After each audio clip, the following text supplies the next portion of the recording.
Hello बच्चों, आज मैं तुम लोगों को परमुटेशन एंड कॉम्बिनेशन में अल्टरनेट प्रॉब्लम कराने जा रहा हूँ। ठीक है, मतलब एक रो में अगर हमें अरेंज करना है कुछ चीज़ों को और वो अल्टरनेट अरेंजमेंट में चला जाए या अल्टरनेट अरेंजमेंट का पूछा जाए तो कैसे करते हैं। देखो, एक क्वेश्चन मैंने लिया है, 5 बॉयज़ एंड 5 गर्ल्स हैं, इनको एक रो में अरेंज करना है such that boys and girls are alternate. ठीक है, मतलब ऐसा अरेंज करना है कि बॉय गर्ल ऐसे करके हम लोग जो है इन्हें अल्टरनेट अरेंज कर दें। ठीक है, एक तो ये हो सकता है और एक और हो सकता है girl boy and girl boy. ठीक है, तो हमारे पास ये दो अलग अलग तरीके हैं जिससे हम अल्टरनेट अरेंज कर सकते हैं। ठीक है, तो अगर लड़के से स्टार्टिंग होगी तो लड़की से एंड होगा और लड़की से स्टार्टिंग होगी तो लड़के से एंड होगा और यहाँ पर अल्टरनेट अरेंजमेंट है। ठीक है, तो इसको कैसे करते हैं ये अब हमें सीखना है। ठीक है, तो इसको करने के लिए हम लोग एक काम करते हैं। देखो, हमारे पास 5 लड़के और 5 लड़कियां हैं। ठीक है, 5 बॉयज़ एंड 5 गर्ल्स। ठीक है, और हमें इन्हें अरेंज करना है अल्टरनेट। तो एक काम करते हैं, सबसे पहले इन 5 लड़कों को बुला लेते हैं और इन्हें हम पहले अरेंज कर लेते हैं। ठीक है, 3, 4 एंड 5। अगर गर्ल्स से कह दिया जाए कि चलिए आप लोग बाहर अभी चलिए अभी, या तो हम आपको बाद में बुलाएंगे, और सिर्फ सारे बॉयज़ को एक लाइन में अरेंज करते हैं, तो हमारे पास 5 फैक्टोरियल तरीका होगा इन्हें इस तरह से 5 जगहों पर अरेंज करने के लिए। समझ में आ रही बात? तो सबसे पहले हमने लड़कों को अरेंज कर दिया 5 जगहों पर और फिर इसके बाद इनके बीच में हमने एक जगह बनाई। देखो, यहाँ पर एक जगह बनाया, दूसरा यहाँ, तीसरा यहाँ, चौथा यहाँ, 5वां यहाँ। ठीक है, यहाँ नहीं बनाएंगे, हम चाहते हैं कि लड़के से स्टार्टिंग हो और लड़की से एंड हो, तो हम इसी तरह से अरेंज करेंगे। तो हमने पहले लड़कों को बुलाया और उनको हमने 5 फैक्टोरियल तरीके से अरेंज कर दिया। उसके बाद हमारे पास कितनी लड़कियां हैं? G1, G2, G3, G4, G5। ठीक है, हाँ, और हमने लड़कों को तो अरेंज कर रखा है 5 फैक्टोरियल तरीके से। अब लड़कियों को एक एक करके बुलाएंगे, इसीलिए मैंने यहाँ पर G1, G2, G3 ऐसे करके लिख दिया है। ठीक है, समझ में आ रही बात बच्चों? तो अब हम पहले G1 को बुलाएंगे, इसको बुलाएंगे, कह देंगे आओ बेटा आके बैठ जाओ। तो उसके पास कितने ऑप्शन है? 1, 2, 3, 4, 5। उसके पास 5 ऑप्शन है। पहली वाली लड़की के पास बैठने के लिए 5 ऑप्शन है। देखो, पहले हमने क्या किया, पहले 5 लड़कों को हमने बैठा दिया। ठीक है, अब ये 5 लड़के आप बैठ गए। ठीक है, और 5 बच्चों में अब मैंने यहाँ पे B1, B2, B3, B4, B5 नहीं लिखा है, ये कहीं पे भी कोई भी लड़का आ सकता है। बस ये पांचों लड़के जो है 5 जगहों पर 5 फैक्टोरियल तरीके से या 5p5 तरीके से बैठ सकते हैं। तो मैंने 5 फैक्टोरियल पहले लड़कों को बैठा लिया। अब उसके बाद जो है पहली वाली लड़की के पास बैठने के लिए कुल मिला के 5 ऑप्शन है, वो कहीं पर चाहे जा करके बैठ सकती है। तो पहली वाली लड़की के लिए बैठने के लिए 5 तरीका है। ठीक है, और जब पहली वाली लड़की बैठ जाए तब उसके बाद दूसरी वाली लड़की को बुलाना है कि आओ तुम भी आके बैठ जाओ। समझ में आ रही बात? तो पहले G1 को बुलाया। ठीक है, इसके पास 5 ऑप्शन थे, और जब वो बैठ जाए तब G2 को बुलाएंगे।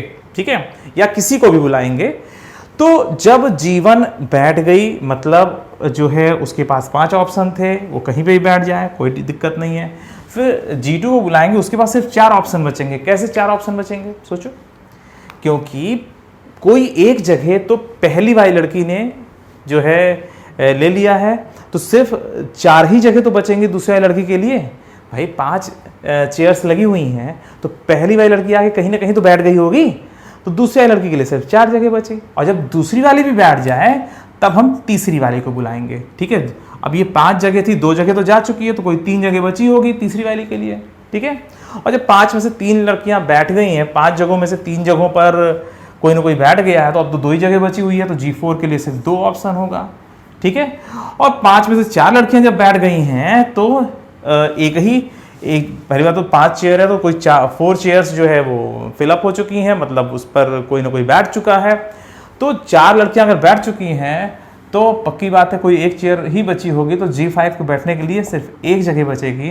तो ये हमारा आंसर हो जाएगा, मतलब 5 फैक्टोरियल इंटू 5 फैक्टोरियल हो गया कि अगर जो है इस तरह से अरेंज करना है अल्टरनेट, तो 5 फैक्टोरियल इंटू 5 फैक्टोरियल, सही है। मगर इसका सही आंसर इसका दुगना है। इसका दुगना क्यों है, कोई बच्चा बताएगा? ये केस 1 है, और एक और केस है कि अगर लड़कों को बैठाने के बाद हम लड़कियों को ऐसे बैठाते हैं, ध्यान दो, हम इस तरीके से अगर बैठाते तो हमारे पास ऐसा ही एक और तरीका निकल आता। पहले लड़कों को बैठाने तरीका 5, और फिर उसके बाद पहले लड़की को बैठाने तरीका 5, फिर दूसरे 4, वही सेम चीज़, ठीक है।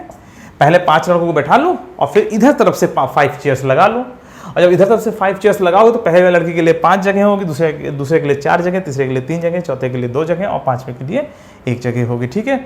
और ये भी कितना आ रहा है, 5 फैक्टोरियल इंटू 5 फैक्टोरियल। तो कुल मिला के हमारा आंसर कितना हो जाएगा, 5 फैक्टोरियल इंटू 5 फैक्टोरियल इंटू 2, ठीक है।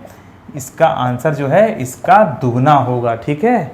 तो पहले लड़के को बैठाया, फिर लड़कियों को बैठाया, और चूंकि 2 केसेस बन रहे थे इसलिए हमने यहाँ पर इंटू 2 कर दिया, क्योंकि लड़के से भी स्टार्टिंग हो सकती है, हो सकता है लड़कियों से स्टार्टिंग हुई, इसमें वास्तव में लड़कियों से स्टार्टिंग हुई है, ठीक है।